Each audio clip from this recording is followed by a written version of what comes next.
Hi everyone. For anyone who's been following this channel, I'm Dr. Bradley's son, Josh, and I'm going to be making this video for him today.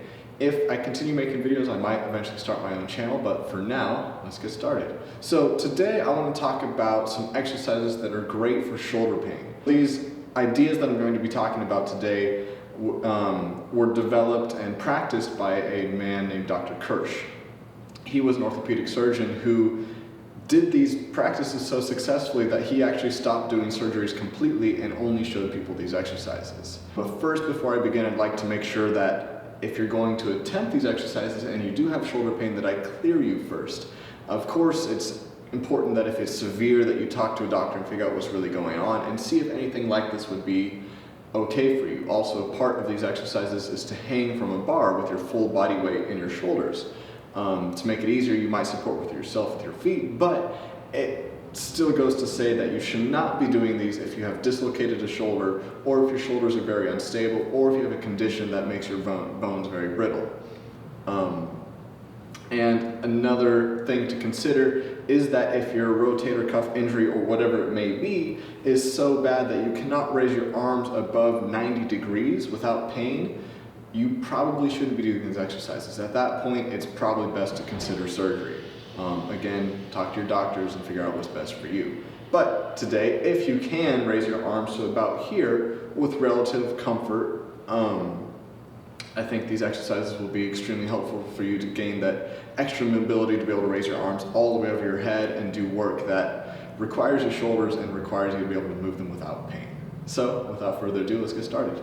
So this technique for getting out of shoulder pain really has two main components. There's a stretch using an overhead bar, and there are exercises using light weights that you'll move your shoulders through a full range of motion. So the first part of this practice is to stretch your shoulders by just hanging on a bar.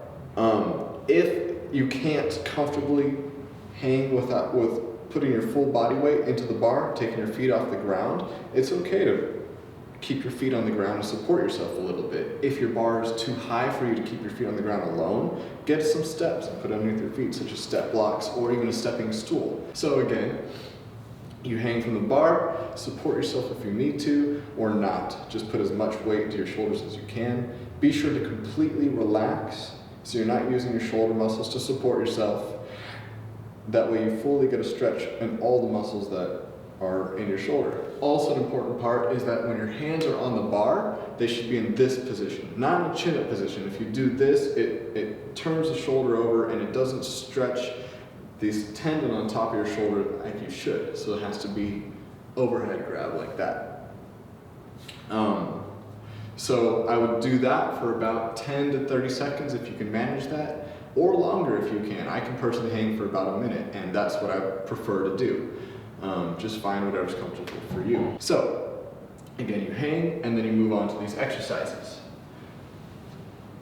There are 3 exercises I'm going to show you, and the way I like to do it, the way that's the most time efficient, is to hang for your amount of time, and then while you're resting to pick up your weights and do these exercises.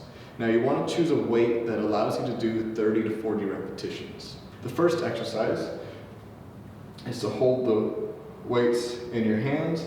Have it so that when you raise your arms up in front of you, your palms will face towards the ground, and you raise them up and all the way over your head, and then back down. And you want to do this as nice and controlled.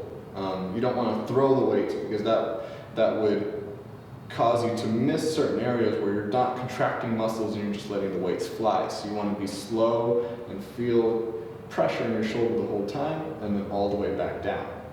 The second one is to do it with arms at the sides, and same thing, you raise them up to the sides and straight overhead, while also keeping your palms facing towards the ground the whole time.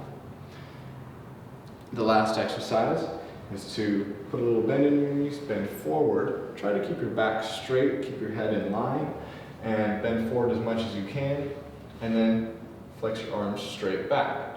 So again, just to recap, you hang, and then you do one exercise, hang, do the other, hang, and do the last one. Now, if this causes too much pain, again, that might be a sign that this might not rehabilitate your shoulder, and you can also try to do it just to a lesser extent. Just go as high as you can without excessive pain. There might be a little bit of discomfort, which is okay, but actual pain will do different things to your body and should be avoided.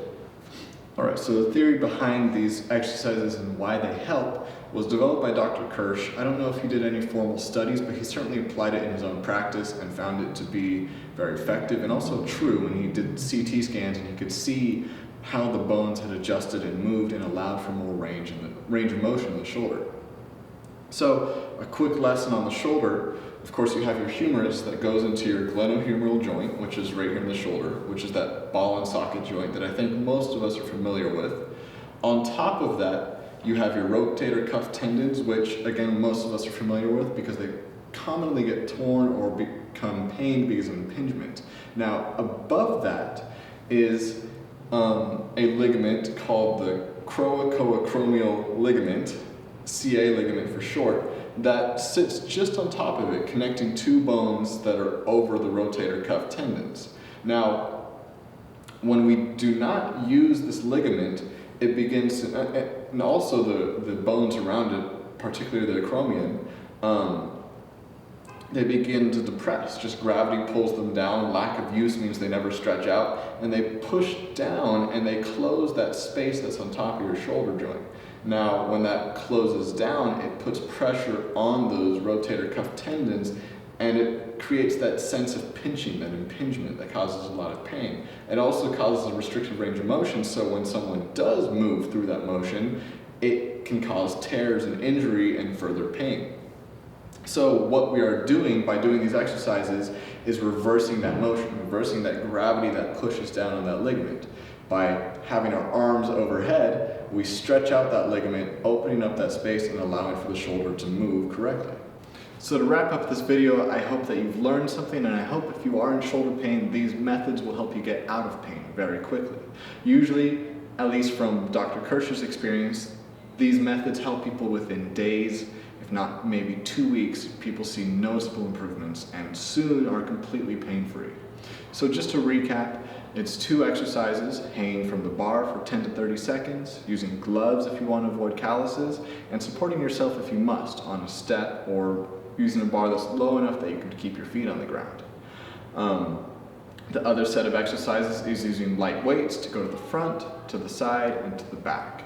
You want to choose weights that allow you to do 30 to 45 repetitions in each of these directions. You want to do these about once a day for the first couple of weeks until you begin to see noticeable improvements. And once you're completely out of pain, doing these twice a week to 3 times a week, even just once a week, is enough to maintain that flexibility of the shoulder and maintain good strength and stability and avoid shoulder pain and re-injury. So I hope, again, that this will help you, and I hope to see you soon next time.